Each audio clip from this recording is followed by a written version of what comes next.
ये सीसीटीवी आपको याद होगा। सीसीटीवी 24 मार्च 2021 की है, जब आरा के पकरी में अपराधियों ने उद्वंत नगर के बेलाउर के रहने वाले दीपू चौधरी को खदेड़ कर गोली मार दी थी और उसके बॉडी को नाले के अंदर फेंक दिया था। इस सीसीटीवी को थोड़ा फिर से एक बार आप गौर से देखिए कि दीपू चौधरी को गोली मारने के बाद अपराधी लौटता है, कंधे पर बैग है, हाथ में पिस्टल है, अपने दूसरे साथी को बुलाता है। इन दोनों अपराधियों को याद कर लीजिए, पहचान लीजिए। यही दो अपराधी हैं जो दीपू चौधरी की हत्या की घटना को अंजाम दिए थे। और इस घटना को अंजाम देने के बाद दोनों अपराधी गायब हो गए थे।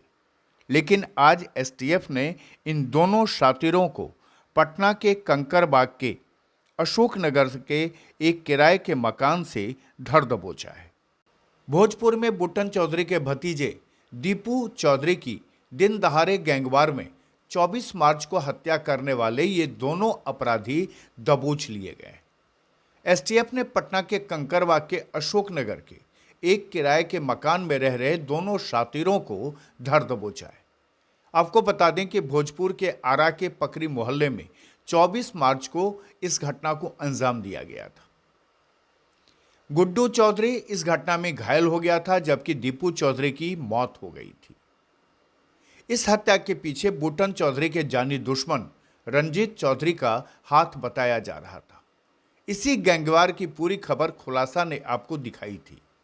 आपको बता दें कि गैंगवार को अंजाम देने वाले दोनों अपराधी जो सीसीटीवी में आपको दिख रहे हैं, वो दोनों को एसटीएफ ने पटना के कंकरबाग से गिरफ्तार कर लिया है और दोनों अपराधियों को लेकर पुलिस टीम आरा के लिए निकल गई है। आपको बता दें कि उद्वंत नगर के बेलाउर में बुट्टन चौधरी और रंजीत चौधरी के बीच कई सालों से खूनी संघर्ष चल रहा है। हालांकि अभी बुट्टन चौधरी AK-47 रखने के आरोप में जेल में बंद है, तो रंजीत चौधरी भी जेल में बंद है और आरा शहर में दिन दहाड़े हत्या भी जेल में बंद रंजीत चौधरी के इशारे पर किए जाने की बात सूत्र बताते हैं। गैंगवार के बाद सीसीटीवी के आधार पर पुलिस ने इस मामले के अपराधियों की गिरफ्तारी के लिए एसटीएफ को लगाया था। गुप्त सूचना के आधार पर एसटीएफ की टीम आज पटना के कंकरबाग पहुंची और अशोकनगर के एक घर पर दबिश दी। इसी घर में किराए पर दीपू चौधरी के दोनों हत्यारे छिपकर रह रहे थे। पुलिस ने दोनों को गिरफ्तार कर लिया है। हालांकि मामले पर किसी अधिकारी ने कोई बयान नहीं दिया है, पर सूत्रों की माने तो दोनों वही अपराधी हैं जो आपको सीसीटीवी में दिख रहे हैं। और 24 मार्च को आरा में हत्या की घटना को अंजाम देकर पटना के अशोकनगर में एक किराए के घर में ये दोनों अपराधी छात्र बनकर रह रहे थे।